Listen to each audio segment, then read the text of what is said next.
आज मैं जिस सीरीज़ की बात करने वाला हूँ वो सीरीज़ सिर्फ सेक्स सीन्स के लिए फेमस नहीं है। उस सीरीज़ में बहुत कुछ है देखने लायक। वो सीरीज़ ऐसा मज़ा देती है, ऐस टाइप का एंटरटेनमेंट प्रोवाइड करती है कि तुमको अंदर से फीलिंग आए कि यार ये मैंने मिस कैसे कर दिया, इतनी बेहतरीन सीरीज़ मैंने आज तक देखी क्यों नहीं। ये वन ऑफ द बेस्ट नहीं बोलूँगा मैं, बट एक डिसेंटली वेल मेड और अमेजिंगली डायरेक्टेड मूवी है। मूवी ही बोलूँगा, 14 एपिसोड की है, करीब 5-5.5 घंटे की पड़ती है ये टोटल मिला करके। लेकिन वो 5-5.5 घंटे तुमको मज़ा देगी, तुमको एंटरटेनमेंट प्रोवाइड कराएगी एंड तुमको सेटिस्फैक्शन देगी दोनों तरह से। ये सीरीज़ कितनी अच्छी है इस बात का सबूत तुमको इसी से मिल जाएगा कि इसकी IMDb पे 8 की रेटिंग है, 8 की। इसमें तनुज विरवानी, सुप्रिया पाठक, अदिति वसुदेव, केशव देसानी, कनन अरुणाचल, जितेंद्र जोशी, उसके बाद से ऋत्विक हैं, उसके बाद से सुश्री श्रेया हैं, स्नेहा पिटवाल हैं। बहुत सारे बेहतरीन कलाकार हैं इसमें। और मतलब जो कुछ कास्ट तुमको मिर्ज़ापुर में दिखे थे वो भी दिखे हैं। बहुत ही ऐसे मराठी कलाकारों को लेकर के ये सीरीज़ बनाई गई है। और हर चीज़ मतलब सिर्फ एक ये नहीं कि बोल दूंगा कि भाई सिर्फ ये चीज़ अच्छा है इसमें, बाकी कुछ बुरा है या ये अच्छा है। मैं हर चीज़ के डिटेल के बारे में बात करूँगा, बट मैं जेन्युइनली उन लोगों से बोलना चाहूँगा जो भाई एक ऐसी सीरीज़ के फ़ैन है जिसमें एक्शन के साथ साथ मतलब कॉमेडी भी हो, कॉमेडी के साथ साथ थोड़ा सा सेक्स सीन भी हो, सेक्स सीन्स के अलावा भी बहुत कुछ हो, मतलब एक प्रॉपर एंटरटेनमेंट प्रोवाइड करे।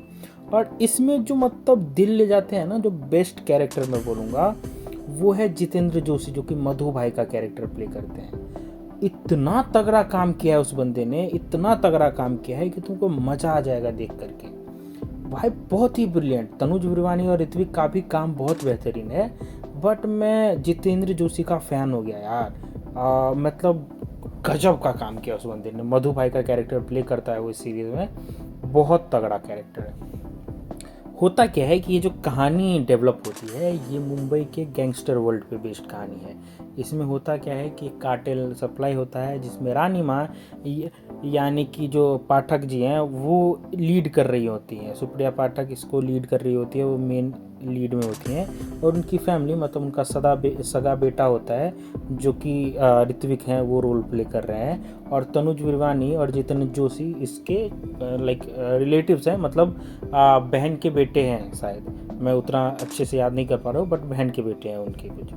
वो भी इनके साथ काम कर रहे होते हैं, सेम बिजनेस में रहते हैं। और अलग अलग टाइप के लोग भी रहते हैं जो कि इस बिज़नेस में एडेड रहते हैं और अलग अलग जगह पे मतलब अपना अपना एक एरिया बांट करके काम चल रहा होता है। तनुज विरवानी का जो कैरेक्टर है उसका नाम मेजर भाव रहता है। वो मेजर भाव इसलिए कहते हैं उसको क्योंकि वो पहले फ़ौज में था, फिर किसी ना किसी कारण से वो फ़ौज छोड़ के आ गया and then he came back and join the ये कार्टेल बिजनेस। अब इसमें होता क्या है कि रानी माँ पे अटैक होता है, और रानी माँ पे अटैक होता है, वो हॉस्पिटल जाती हैं and then kind of chain reaction started. Chain reaction start होने से क्या होता है कि अब तो पहले जिसने हमला किया उसको ढूंढना है। इतना ही नहीं, मतलब जो अभी का काम है वो संभालेगा क्या। और रानी माँ डिसाइड करती हैं कि ये जो है वो अपना एक जो बिजनेस का ओनर या आधिपत्य जो देना चाहेंगी वो किसको देना चाहेंगी वो भी डिसाइड करता है। तो इसमें आपस में भाइयों के भी एक फूट डल जाती है, एक ऐसा आग लग जाता है कि भाई कहानी एकदम बहुत ही अलग अलग डायरेक्शन में ब्रांच हो जाती है। उसके बाद अब मेन फोकस आता है चीज़ों पे कि अब इनकी फैमिली किस चीज़ से गुटती है। हर एक गुट चाहता है, हर एक जो गैंग मेंबर रहता है वो चाहता है कि मैं उस का आधिपत्य लूँ जो कि रानी माँ चला रही होती है, क्योंकि रानी माँ के पास ओवरऑल सबसे बड़ा कंट्रोल रहता है। बाकी जो अलग अलग कैरेक्टर्स हैं वो अलग अलग रोल प्ले करते हैं, बट मेन कहानी इन्हीं तीनों भाइयों के अराउंड रिवॉल्व करती है। और ये क्या मतलब उस चीज़ को कैसे आगे बढ़ाते हैं, कैसे ये बिज़नेस को संभालते हैं, क्या डिफरेंसेस क्रिएट होता है। फिर एक बिजनेसमैन भी आता है जो एक अपना अलग चाल चलता है, जिसमें जो ऋत्विक है उसका कैरेक्टर फंस जाता है। और ऋत्विक एक अलग ही वे में, एक अलग ही साइकोटिक काइंड ऑफ बंदा रहता है जो कि बहुत ही मतलब पागल रहता है। फिर एक और कैरेक्टर आता है जो कि पॉलिटिकल लाइक समाज सेवक रहता है, जो कि रानी माँ की बेटी से अफेयर चल रहा होता है, but he was against, actually he is against रानी माँ। तो अब वो कैसे संभालता है और उसका क्या कैरेक्टर है। पहले तो एकदम वाइट शेड में कैरेक्टर दिखाया गया है इसका, और वाइट शेड में इन द सेंस कि ये बहुत अच्छा इंसान रहता है, देन उसके साथ भी कुछ ऐसा होता है, एंड देन उसका जो कैरेक्टर है वो चेंज होते रहता है।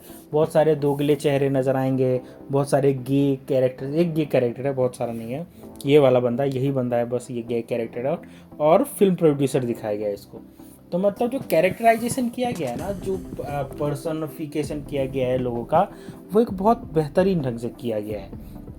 कहानी बहुत ब्रिलियंटली मूव करती है, जो एक्शन सीक्वेंसेस है वो बहुत ही बेहतरीन तरीके से किया गया है। जबकि ये ऑल्ट बालाजी का प्रोडक्शन है, तो मुझे उसमें थोड़ा सा ये लग रहा था कि यार ऑल्ट बालाजी ऐसी मूवीज़ या सीरीज़ भी बनाता है जो कि इतनी बेहतरीन होती है, बट वो बनाता है भाई, और बहुत ही बेहतरीन है ये सीरीज़। मैं जेन्युइनली बोल रहा हूँ कि मुझे उम्मीद नहीं थी कि ये इतनी अच्छी सीरीज़ लगेगी मुझे। होता क्या है कि मेरा एक दोस्त मुझे बताता है कि ऐसी ऐसी सीरीज़ है, मिर्ज़ापुर जैसी है, बट अच्छा लगता है देख करके, मज़ा आता है देखने में। मैं बोला ठीक है, बट 14 एपिसोड की सीरीज़ है ना, मुझे लाइक कि यार 14 एपिसोड कौन देखेगा इतना ज़्यादा। बट जब मैं इसको देखने लगता हूँ, एक एपिसोड के बाद दूसरा एपिसोड के बाद तीसरा एपिसोड, और जैसे जैसे ये कहानी खुद को अनरेवल करती है, जैसे जैसे हर कैरेक्टर का ग्रे शेड नज़र आता है, हर कैरेक्टर अपना अपना एक छाप छोड़ने लगता है कि एक प्रेम स्टोरी, लव स्टोरी, जो परिवार के साथ कैसा है वो, बाहर कैसा है वो, अपने भाइयों के साथ कैसा है वो, उसका दिमाग कैसा चल रहा है, हर कैरेक्टर जब अपने आप को रिवील करने लगता है, तो तुम स्टार्ट करते हो कि भाई यार ये तो पसंद आ रही है, और तुम इंजॉय करने लगते हो। कुछ ऐसे इमोशनल सीन्स हैं जो कि जेन्युइनली तुमको ऐसा झिंझोर के रख लेंगे कि यार ये नहीं होना चाहिए था, ये क्यों हुआ, और ये क्या ही फील करवा रहा है हमें। मतलब एक बहुत ही ज़्यादा इमोशनल सीन है जो कि बीच में आती है, एंडिंग में भी आती है। एंडिंग में इसका ये है कि ये सीरीज़ जो है वो मतलब बहुत पहले आई थी, और इसने अपने आप को एक क्लिफ हैंगर पे छोड़ रखा है। मतलब एक बहुत ही तगड़ा जो एंडिंग है इसका, वो बहुत तगड़ा है, एक प्रॉपर लाइक क्लिफ हैंगर जो होता है ना, कि भाई इसके आगे पार्ट 2 में कहानियाँ बढ़ेंगी और चीज़ें और आगे बढ़ेगी, वहाँ पे जाके छोड़ा जाता है। बट अनफॉर्चुनेटली पता नहीं क्यों ये सीरीज़ प्रोडक्शन में नहीं था। एक बार बात चली भी कि आएगी, बट अभी तक तो ये प्रोडक्शन में नहीं है। But one of the best show, one of the most decent show में से एक है ये। 2021 में रिलीज़ हुई थी ये, और उसके बाद कोई चर्चा नहीं है इसका, तो मुझे नहीं लगता कि कुछ ऐसा होने वाला भी है इसका। बट जो अगर तुम वन टाइम वॉच भी देखना चाहते हो, और जो उस क्लिफ हैंगर को तुम इग्नोर कर सकते हो, तो भाई देखो ये सीरीज़ तुमको जेन्युइनली अच्छी फील होगी। ये one of the underrated series में से एक मैं बोलूँगा, तो कुछ गलत नहीं बोलूँगा। इस सीरीज़ के पास बहुत कुछ था पोर्ट्रे करने के लिए, बहुत कुछ था दिखाने के लिए, बहुत कुछ था इन्जॉयमेंट देने के लिए, खास करके रिसेंट टाइम में जो चूतिया चीज़ें आ रही हैं उससे तो बेटर ही है। और सिर्फ इसको सेक्स सीन्स के लिए मत देखना। अगर देखने का मन बना रहे हो तो सिर्फ सेक्स सीन्स के लिए मत देखना। कोशिश करना कि 14 एपिसोड देखो और पूरा देखो, ताकि ये सारी सीरीज जो कम बजट में है और एक बहुत अच्छा कहानी उठा करके लाती है हमारे सामने, वो और बने, और हम ऐसी सीरीज को देख सकें। बीच में एमएक्स प्लेयर काफ़ी बेहतरीन सीरीज़ बना रहा था, बट अब फिर वही घटियापन पे आ गया है वो। ये सीरीज़ भी 2021 की है जैसे मैंने बताया, और बहुत पुरानी हो चुकी है। बट इसका जो वो एक ऑरा है ना, वो जो एसेंस है, वो अभी तक नहीं गया है। एक चीज़ जो मुझे लगी, जो कि भाई मैं गलती निकालूं तो ये गलती है कि पुलिस का घंटा कुछ रोल नहीं है इसमें। मतलब पुलिस तुमको रहेगी, आएगी जाएगी, आयाराम गयाराम टाइप का है, और घंटा कुछ नहीं है। मतलब इतना मारधार हो रहा है मुंबई जैसे शहर में, और पुलिस को चूतिया बना के रखा हुआ है, मतलब उसका कुछ सेंस ही नहीं है। और इसमें एक और चीज़ जो बहुत ज़बरदस्त दिखाई जाती है कि अगर एक महिला चाहे तो तुम्हारा कैसे गान का गुड़गांव कर सकती है, वो भी बहुत तगड़े तरीके से दिखाया गया है। अगर मैं एक्टिंग की बात करूँ तो सब ने बहुत अच्छा काम किया है भाई। मैं ऐसा नहीं बोल सकता कि कोई एक इंसान है जिसने मतलब बंटा धार कर दिया हो। भाई कैरेक्टर्स तुमको जेन्युइनली जीते हुए नज़र आएंगे, कैरेक्टर्स तुमको जेन्युइनली बढ़िया लगेंगे। हर एक कैरेक्टर ने अपना बेस्ट दिया है, और वो मज़ा देता है। मतलब हंसी आएगा तुमको, एक अलग सा चार्म प्रोड्यूस करता है, वो मज़ा देता है। मतलब एंटरटेनमेंट जो होता है ना, वो एंटरटेनमेंट प्रोवाइड करती है ये सीरीज़। हर जो कास्टिंग की गई है इसकी, वो बहुत तगड़े तरीके से की गई है। मतलब एक होता है ना कि जो जैसे ऋत्विक का कैरेक्टर जो कि अभय का कैरेक्टर है, या फिर मान लो जतिन जोशी का कैरेक्टर है, या मयूर मोरे ने भी बहुत सॉलिड काम किया है। वहीर मोरी का भी एक प्रॉपर फुल फ्लेज रोल है उसमें, and he is genuinely nice in it, like it's that good कि हर कैरेक्टर जो एक इमोशन फील करवाना चाहती है, चाहे उनके जो बच्चे हैं, जो छोटे छोटे बच्चे हैं उसमें, they are also pretty much amazing, like they genuinely make you feel कि भाई तुम एक अच्छी सीरीज़ देख रहे हो। लोकेशंस जो शूट किए गए हैं, ऐसा फील होगा तुमको कि लो बजट की ये सीरीज़ है, बट लोकेशंस जो चूज़ किए गए हैं, जो जेन्युइनली कैमरा वर्क्स है, वो बहुत ही डिसेंट है।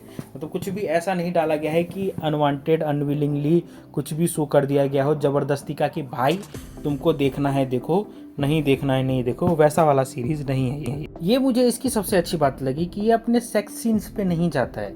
इसने कहानी जेन्युइन पकड़ी है और जेन्युइन चीज़ों को दिखाया। कुछ भी ऐसा नहीं है कि भाई फोकस वोकस में डाल दिया है कि भाई एक बहुत ही लिबर्टी ले रहे हैं सेक्स के लिए तो लोग देख ही लेंगे, वैसा नहीं है। सेक्स सीन्स भी भर के डाला है, बट कहानी भी भर के डाली है, जम के चीज़ें दिखाई गई है, और एक लाइक वो पावरफुल जो गैंगस्टर वर्ल्ड होता है ना, वो दिखता है, मज़ा आता है। मतलब मैं जेन्युइनली जो एक होता है ना प्रॉपर वे में, मैं रिकमेंड करना चाहूँगा इसको कि जाके तुम देखो, टाइम निकालो। 14 एपिसोड का है, मैं जानता हूँ बड़ा है, और अगर तुम लोग एक वेब सीरीज़ एंथुजियास्टिक हो, जिसको वेब सीरीज़ देखना पसंद है, जो ये सब चीज़ें पसंद करता है कि भाई मुझे मज़ा आता है ये सब चीज़ देखने में, सीरीज़ को एंजॉय करने में इस तरह की, तो तुम्हारे लिए ये जेन्युइनली सीरीज़ है। तुम जा कर के देखो और एंजॉय करो। तो यही था मेरा रिव्यू, यही था मेरा टेक इस वेब सीरीज़ पे। वेब सीरीज़ का नाम है कार्टेल, ये तुमको एमएक्स प्लेयर पे फ्री मिल जाएगी सारे एपिसोड्स। तो यही था रिव्यू मेरा। चैनल को सब्सक्राइब कर लो अगर वीडियो पसंद आई हो तो, वीडियो को लाइक कर देना, और मुझे सोशल मीडिया पे फॉलो कर लेना। बाकी बहुत कुछ मैं डालते रहता हूँ टेलीग्राम और इंस्टाग्राम पे, वहाँ पे देखने के लिए। मिलते हैं किसी और मज़ेदार वीडियो में, किसी और मज़ेदार रिव्यू के साथ। तब तक अपना और अपनों का ध्यान रखना, मेरे लिए भी सब्सक्राइबर बढ़वाना। Take care, bye bye.